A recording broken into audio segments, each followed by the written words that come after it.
வணக்கம் உறவுகளே. இன்றைக்கி அம்மாவோட சமையல் வீடியோவில் என்ன செய்ய போகிறேன்னா, முருங்கைக்காய் நம்ம கறி மசாலா செய்கிற பார்த்திங்களா, அந்த மாதிரி மசாலா பண்ணிவிட்டு பட்டாணி சாதம், இந்த பச்சை பட்டாணி பார்த்திங்கன்னா இந்த பட்டாணி சாதம் தான் செய்ய போகிறேன்.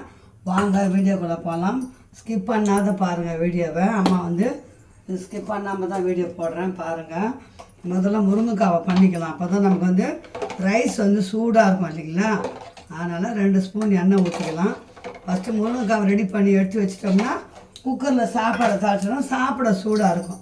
என்ன பிள்ளைங்களா, வீடியோ பாருங்கள். இப்போது எண்ணெய் காஞ்சிச்சு. கடுகு போட்டுக்கலாம். பூண்டும் கருவேப்பிலையும் தட்டிட்டேன். ஏன்னா அப்போ தான் பூண்டு நமக்கு நல்லாயிருக்கும் மசாலா. வெங்காயம் போட்டுக்கலாம். பெரிய வெங்காயம் ஒன்றே தான்.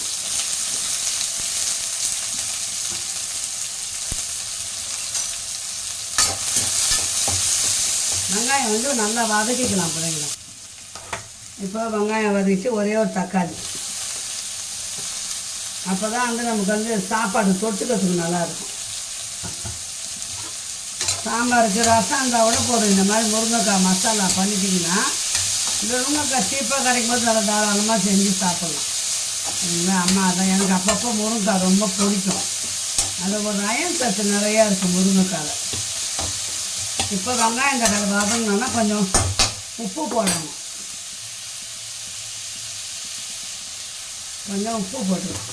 இப்போ வதங்கிச்சின்னு வச்சிங்களேன், கொஞ்சம் வதங்கினா நம்ம முருங்கைக்காய் போட்டுக்கலாம்.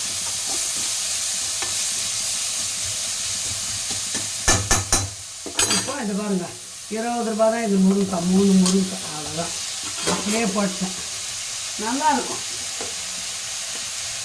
வெறும் ரசம் வச்சிங்கன்னா கூட இந்த மாதிரி செஞ்சு சாப்பிடும்போது நல்லாயிருக்கும். இப்போ இந்த முருங்கைக்காய் நல்லா வதங்கட்டும். இப்போ நல்லா இந்த முருங்கைக்காய் வதங்கிச்சிங்களா, மசாலா போட்டுடலாம்.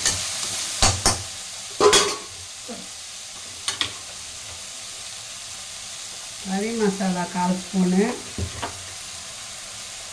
வாசனையாக இருக்கும். மஞ்சள் தூள் ஒரு சிட்டிகை. நான் குழம்பு கரைக்கிற மிளகாத்தூள் தான், அது ஒரு ஸ்பூன். அவ்வளோதான் போதும். கறி மசாலாவே நமக்கு நல்லா வாசனையாக இருக்கும்.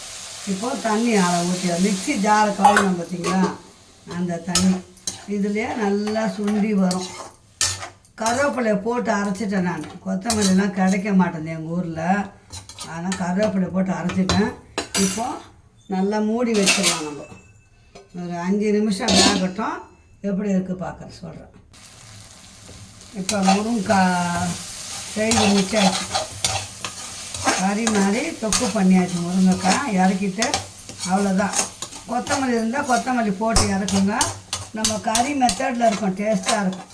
நம்ம வெறும் நல்லா நான்வெஜ் சாப்பிட மாட்டீங்களா, ஆனால் வாசனையாக இருக்கும். இப்போ நம்ம கொத்தமல்லி இல்லை, கொத்தமல்லி போட்டு இறக்குங்க.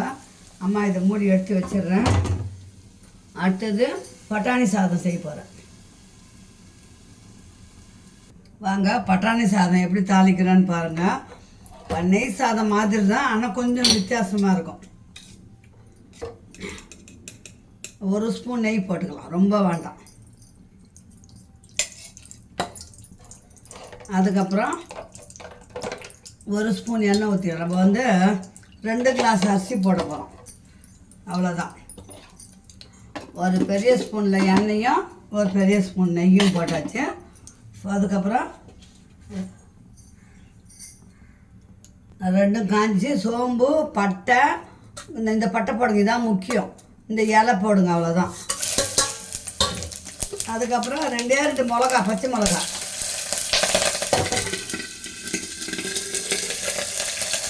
அப்புறம் வெங்காயம் போடுங்க. அப்புறம் வெங்காயம், தக்காளி போடக்கூடாது. மூஞ்சில் அடிக்கும், பார்த்து செய்யுங்க.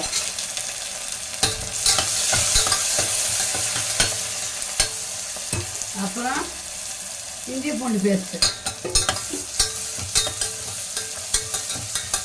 அது கூட இதை பாருங்கள், 25 ரூபா இந்த பட்டாணி. இந்த பச்சை பட்டாணியில் 25 ரூபா. இதை அப்படியே போட்டுக்கலாம். அவ்வளோதான். சிம்பிளுங்க, ஒன்றுமே இல்லைங்க. இது கொஞ்சம் நல்லா வதங்கணும். நான் வீடியோலாம் ஸ்கிப் பண்ணாமல் தான் போடுறேன் உங்களுக்கு.